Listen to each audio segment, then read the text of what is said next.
వానరులు అక్కడ ఉన్నారు. దక్షిణ దిక్కుకు వెళ్ళవలసినటువంటి వానరులలో ఉన్న హనుమని సుగ్రీవుడు వెనక్కి పిలిచారు. పిలిచి హనుమతో అంటున్నారు.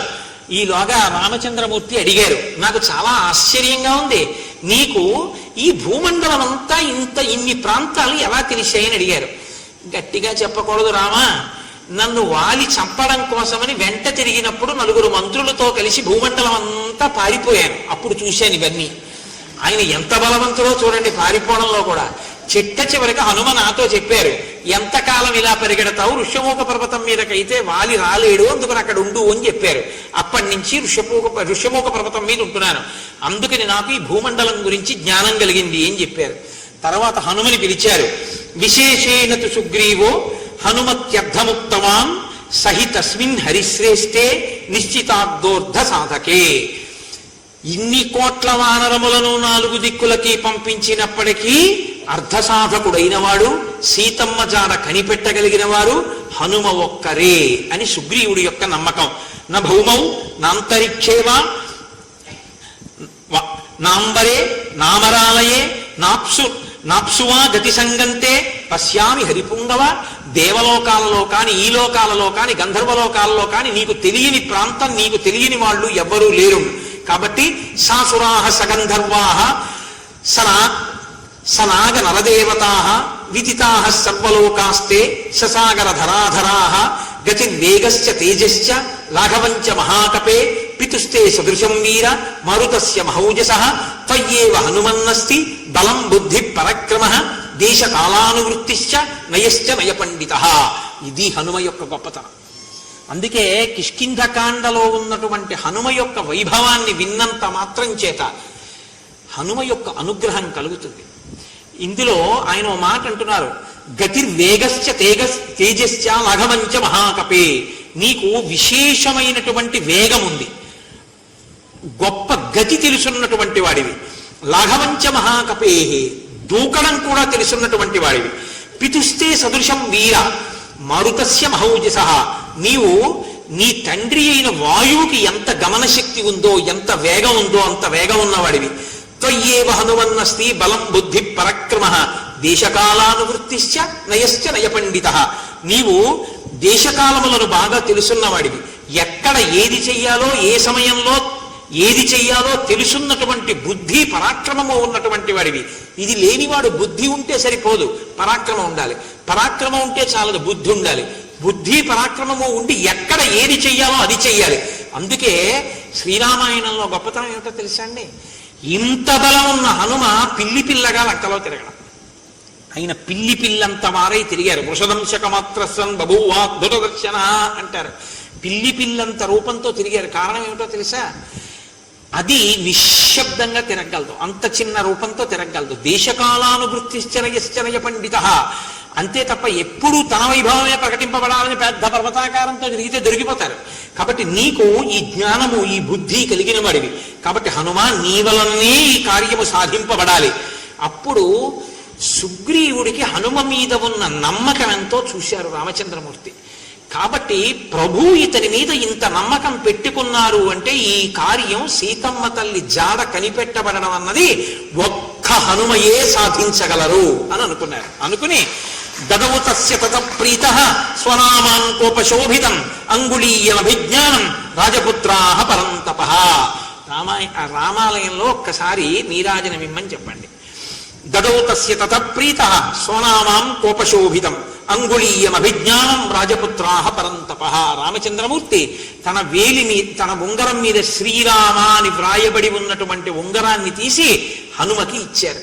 హనుమా, మిగిలిన వాళ్ళు ఎవరైనా వెళితే సీతమ్మ అనుమానించి మాట్లాడదు.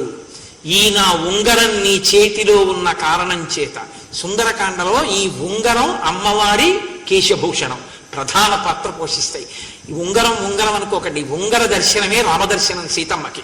గొప్ప ఉపశాంతినిస్తున్న ఆ ఉంగరం రాముడి చేతి నుంచి హనుమ చేతిలోకి వెళ్ళడం రామాయణంలో ఒక అద్భుత ఘట్టం.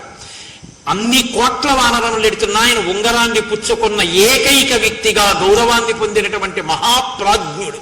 తన ప్రభు అయిన సుగ్రీవునిచే నమ్మకాన్ని, రామచంద్రమూర్తి యొక్క విశ్వాసాన్ని సూరగొన్న మహాపురుషుడు, అంత వినయంతో ప్రవర్తించగలిగిన వారు స్వామి హనుమ.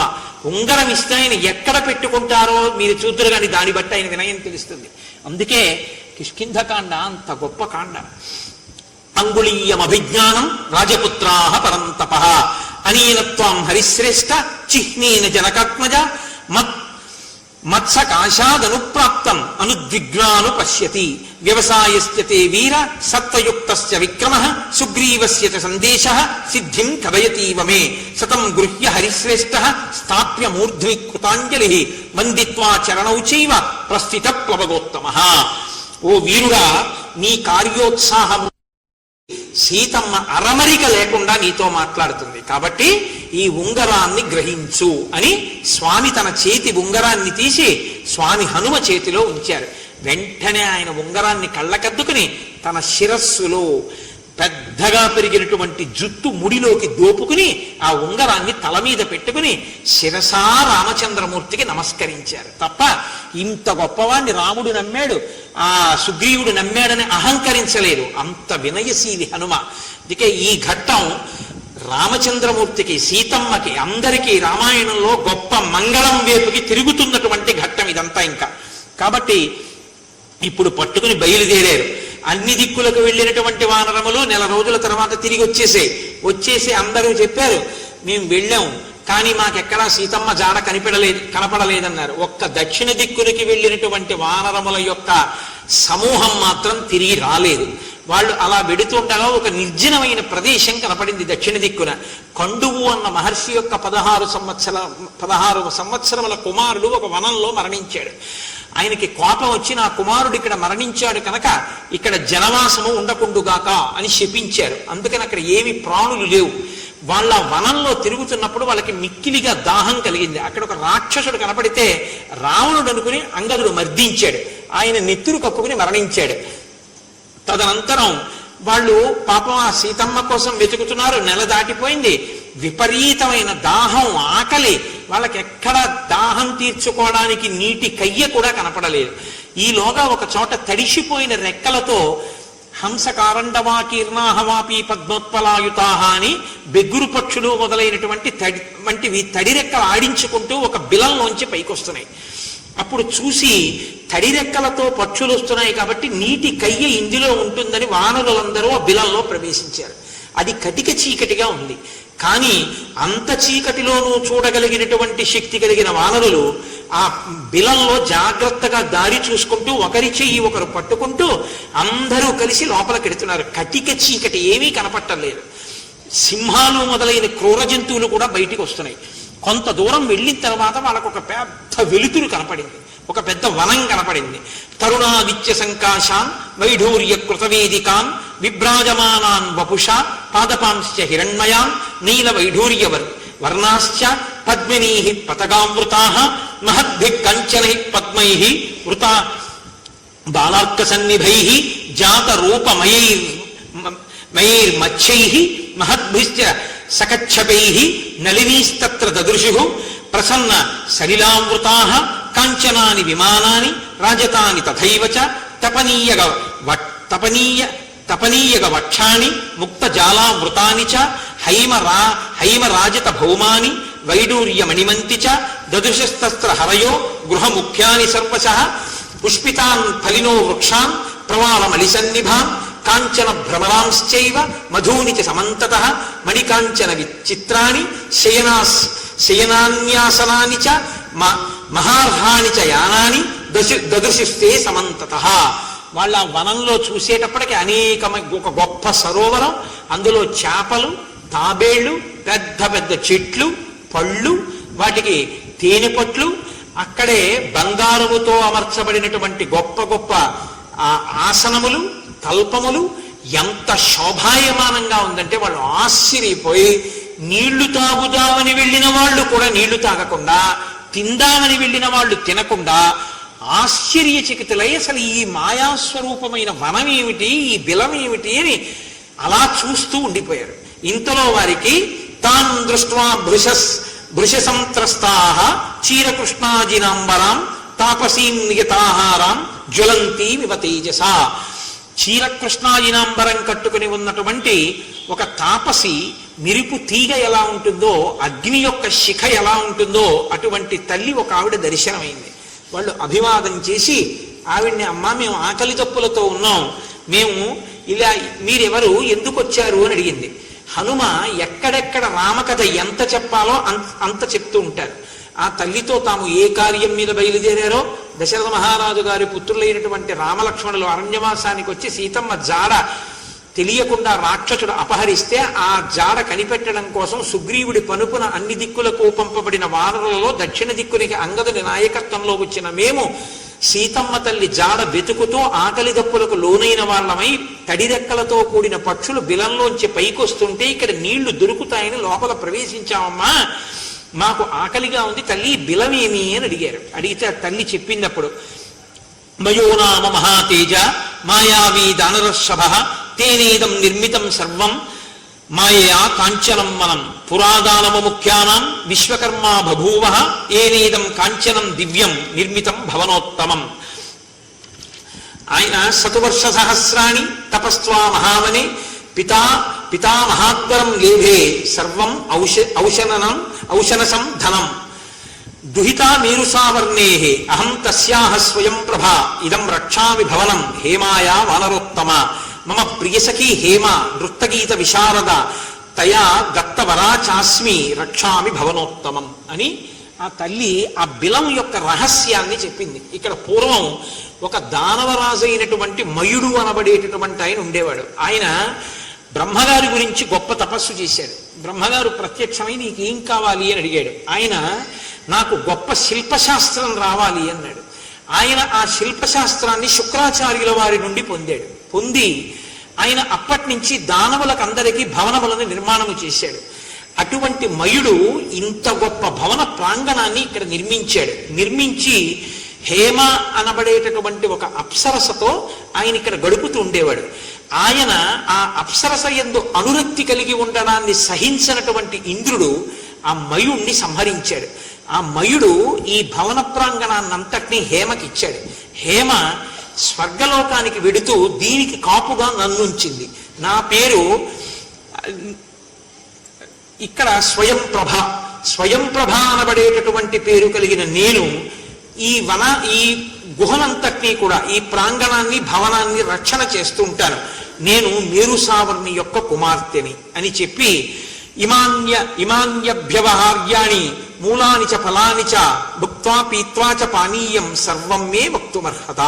మీరు ఇక్కడ ఉన్నటువంటి ఈ కందమూలాల్ని తిని నీరు తాగండి అని ఆ వచ్చినటువంటి వానరములకు పెట్టింది. ఆయన ఆ వచ్చినటువంటి వాళ్ళందరూ ఆ పళ్ళు తిని కందమూలములను తిని నీళ్లు తాగి ఉపశాంతి పొందారు. అమ్మ మేము ఇప్పుడు బయటికి వెళ్ళిపోతామమ్మా, సీతాన్వేషణం చెయ్యాలి అన్నారు. అంటే ఆ తల్లి అంది, ఈ బిలంలోకి రావడమే కానీ మళ్ళీ వెళ్ళడం ఉండదు. ఇంకా మళ్ళీ వెళ్ళడం అంటే ప్రాణాలు పోవడమే, కాబట్టి వెళ్ళడం అంటూ ఉండదు, ఇక్కడ ఉండడమే. అమ్మ మేము సీతమ్మ తల్లి జాడాన్వేషించడానికి వచ్చిన వానరులమమ్మ, రామకార్యం మీద వచ్చాం, తల్లి అనుగ్రహించు అన్నారు. రామకార్యం అంటే అలా ఉపకారం చేస్తారండి. రామకార్యంలో ఉపకారం చెయ్యనన్నవాడు మీకెవరూ కనపడడం.